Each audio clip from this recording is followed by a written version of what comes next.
Hello, everyone, and welcome back to the Showing Up to Your Life podcast and YouTube channel. Art Burns here, you there, and I am especially excited today. And really, I am just a little especially excited. I know I tell you every day how excited I am, and it's true all the time. And as you know, a couple of people have recognized this when I'm not doing okay and I'm not excited. I'm honest about that, right? So please take this as from my heart that I am super pumped today, and I'm really pumped for two different reasons, right? Number one, you might notice some subtle differences in the background. You might not; they're very subtle. But as it turns out, my 12-year-old daughter last night decided at like about 10 o'clock at night. She told me, "Dad, I would love to organize your office for you."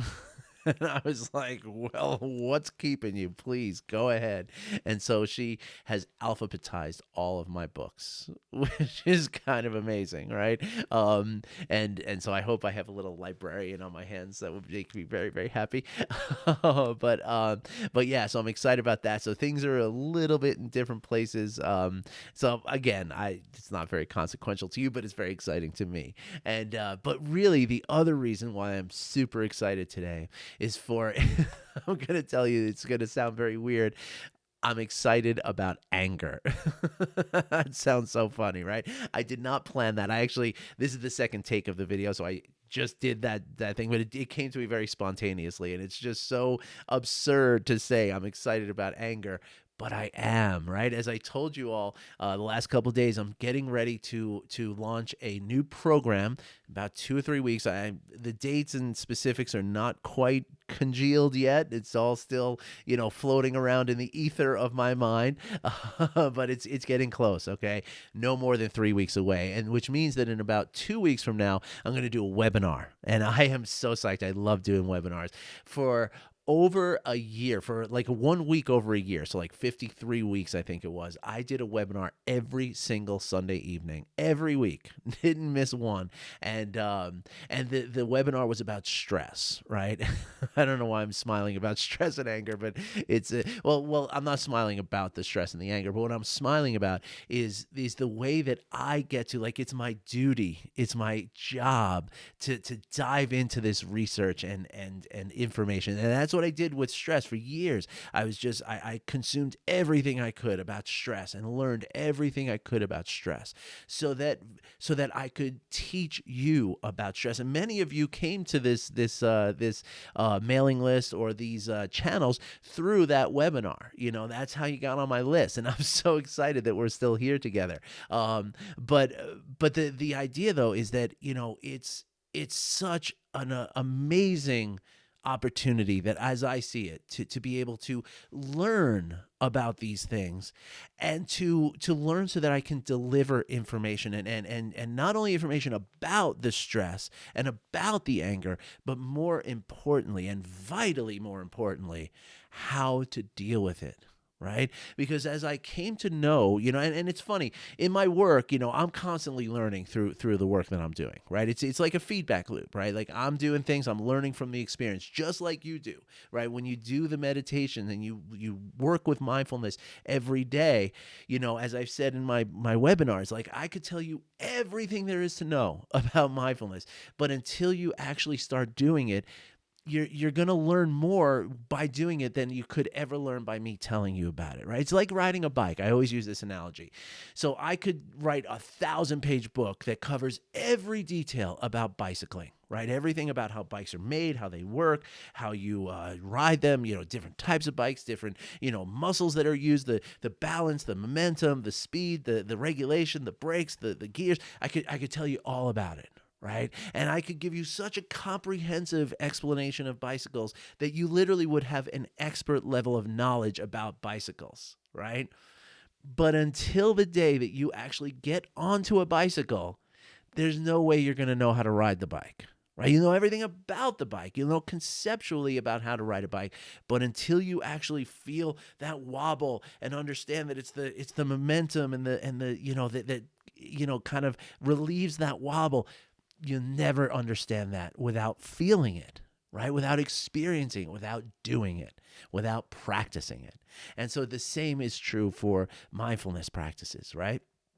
And so the same is true for teaching about mindfulness practices and coaching people, right? I'm constantly learning, and it's a beautiful experience. And so I guess I just wanted to share that's why I'm so excited. So I'm jumping into this new field of anger. It's not new. I mean, I've been studying anger for quite some time. It's not like I'm just jumping in today. But it's gotten, it's been on a slow trajectory to really specializing in this, because like stress and anger are very, very closely tied together, right? It's almost like you can't have one without the other on a certain level. There's more to it than that, and you'll find out more in the webinar if you decide to attend. Which, by the way, my webinars are always free, and they're always recorded, and they're always, I'll send you the recording. You can share it with your friends and all that kind of stuff. And this one's going to be no different. But despite the fact that anger is very, very complex, just like stress, right? There's this really, really, deeply, mysterious, reality about stress that is also true about anger, which is specifically that most people, or many people who experience chronic stress, like most people or many people who experience chronic anger, they don't know that they're experiencing stress and anger, right? Or anger, or both, right? It's really funny. Like, what people recognize, and people do realize that is happening are the results or the effects of this stress and the anger.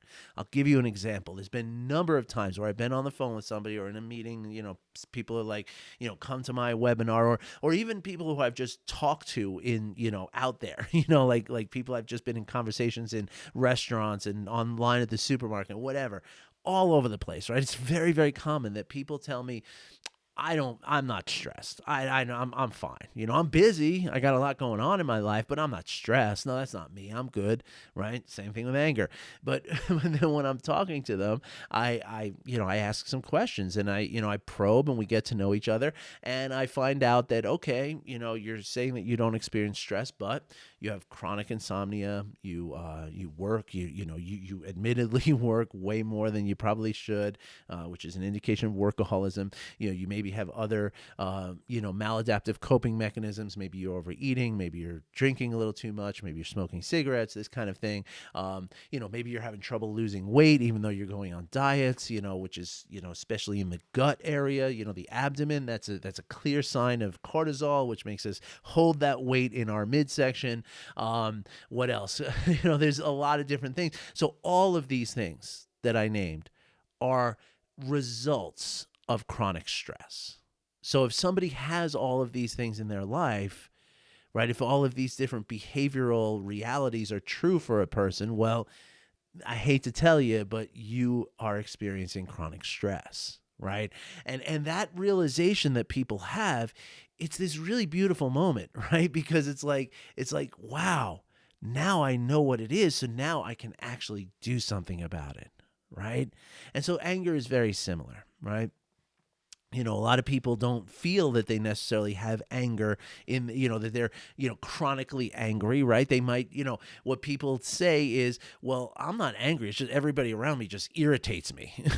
I'm not angry, but, I lose my cool sometimes. Right. Well, okay, sure. So let's talk some more. Right. And so how many holes do you have in the walls of your house or apartment? How many times have you found yourself, driving really aggressively, emotionally driving, right? How many times, do you get into arguments with people? How many times do you feel that people are doing something deliberately to bother you, right? I can ask some of these kind of questions, and before long, we all realize that, wow, yeah, I'm an angry person, and it's okay, right? It's okay, because that's the thing, it's not our fault. Most of it is not our fault, and I talk about this a lot, right? I think I mentioned this just yesterday, in fact, that you know, when we find ourselves in a place of chronic stress or chronic anger, and those are just two examples, right? It could also be chronic shame or chronic guilt or chronic,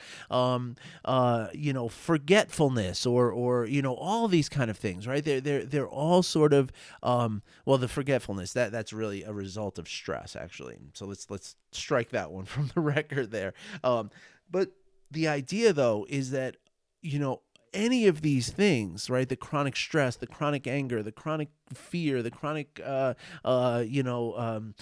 grief or shame or whatever it is, right?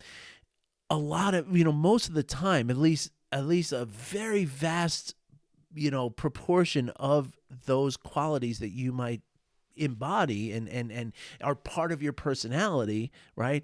You're not the reason why it all started, right? This is all stuff that we learn from, even from people, our ancestors, that before we were even born, right, are influencing how chronically stressed we are, how chronically angry, or how chronically shameful or fearful or great, grief, or whatever, right? Like that. So much of it has to do with, with your conditioning, your programming that happened way early in your life before you even knew how to make a choice about this stuff, right? And so I say that because, a lot of times, because again, one of the most important aspects of working with your anger or your stress, one of the most important aspects is to be able to see the anger and see the stress without shame. Because if you're feeling like you're ashamed of who you are, then you can never really look at that thing, kind of long enough, close enough, carefully enough, openly enough to make the changes. Right. And now I say that, but I should actually back up for a second, because one of the benefits of working with someone like a coach, right, is that you actually don't have to necessarily acknowledge that stuff, right? You can actually sort of, at least in the very beginning, right? It doesn't have to be the kind of thing where we look at, like, oh, look at your life and look at how angry you are.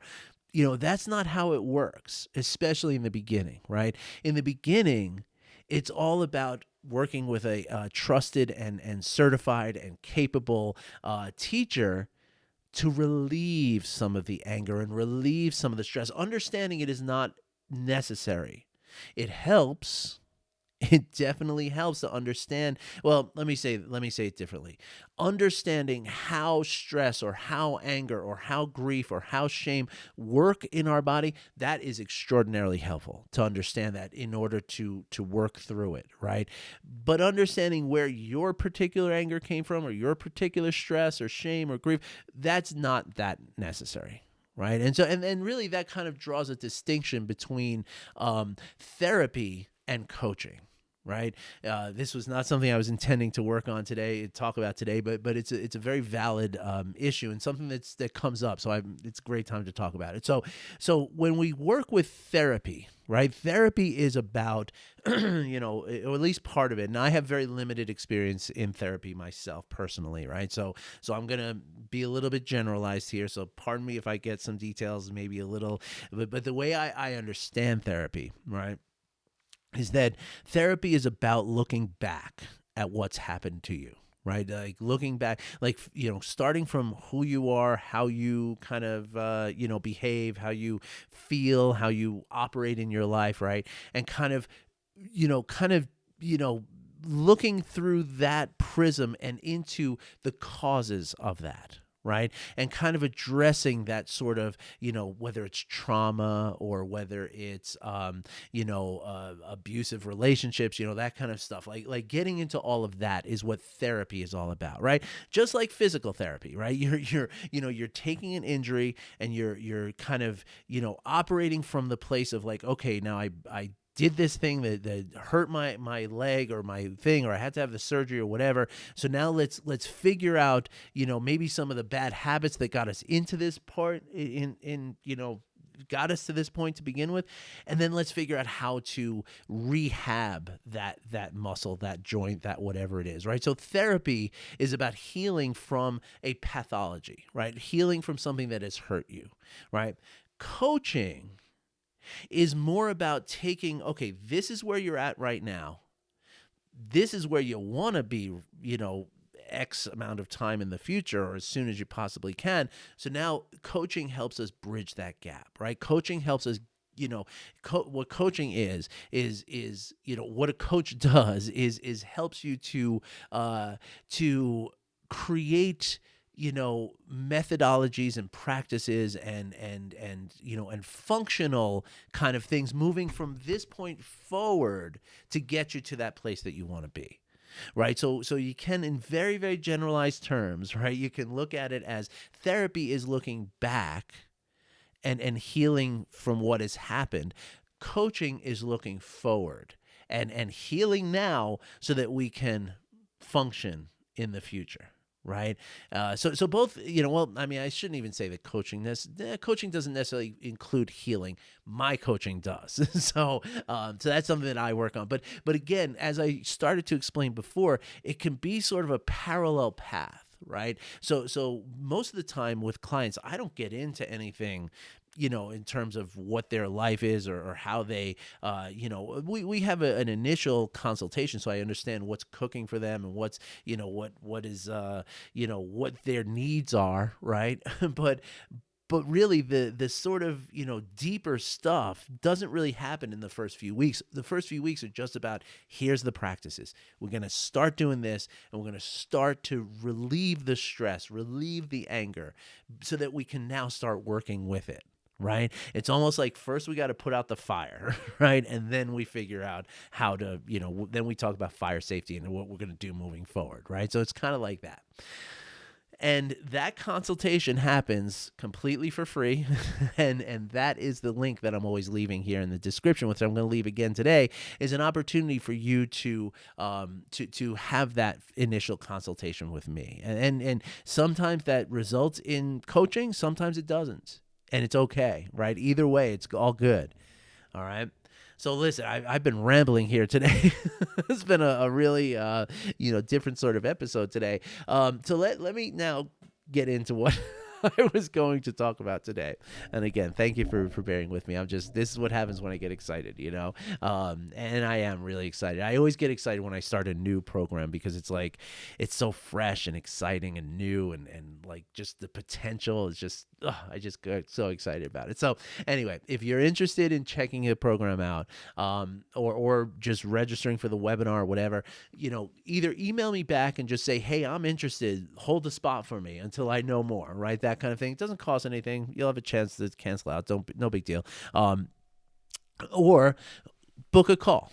Right? It's very simple. It's very easy to book. You just click the link that's in the description. It's going to drop you into my calendar, which you just pick a day, click on a day that works for you, and some times are going to pop up. All those are my available times. So find the time that works for you. If that day doesn't work, find another day, find a time, as soon as you find one, you click on it and you hit save, basically, enter your email, answer a simple question and then you're done. And then I take it from there. So that's the process. And if you're interested, I strongly encourage you to check it out. Okay. So one of the or not one of the, but the main concept or the main functional aspect of my new program is going to be about transforming anger. Right? Because anger is actually a very, very productive emotion. Well, many psychologists would tell you that it's not really even an emotion. It's actually what we call a secondary emotion or an emotion of an emotion, technically a meta emotion, right? Which is, and I'll explain that at some point in the future. That'll definitely be in the webinar.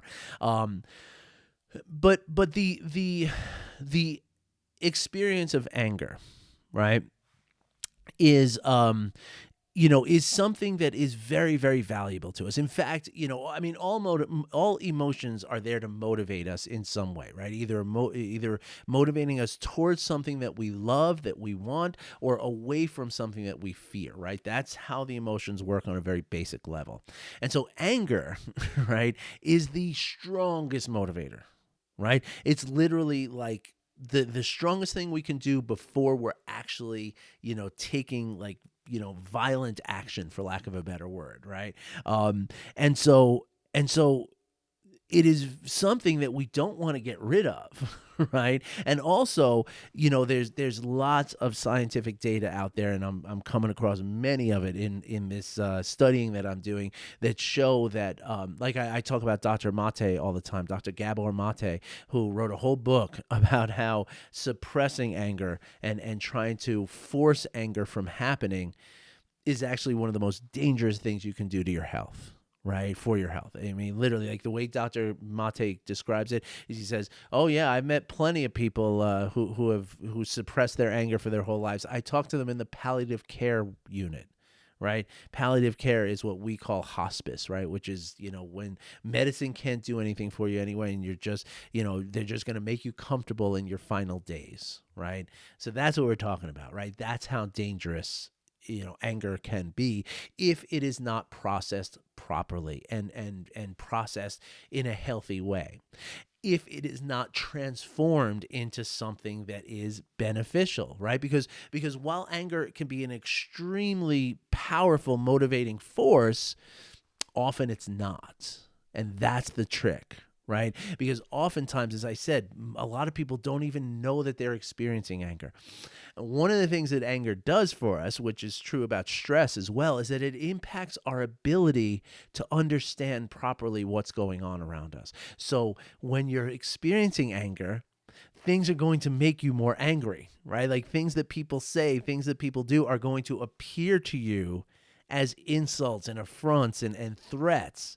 And so the anger itself produces more anger, right? So that's where it becomes a very, very dangerous thing, because even though suppressing anger is very dangerous, letting anger be completely out of control and completely chronic like that is also very dangerous to your health, your physical health, your mental health, and your emotional health. And it also destroys the ability to relate to people, right? So it's a really, really big deal. Okay. And so when I talk about transforming anger, which is what I'm going to do in my next 12-week program, the question becomes, transforming it to what?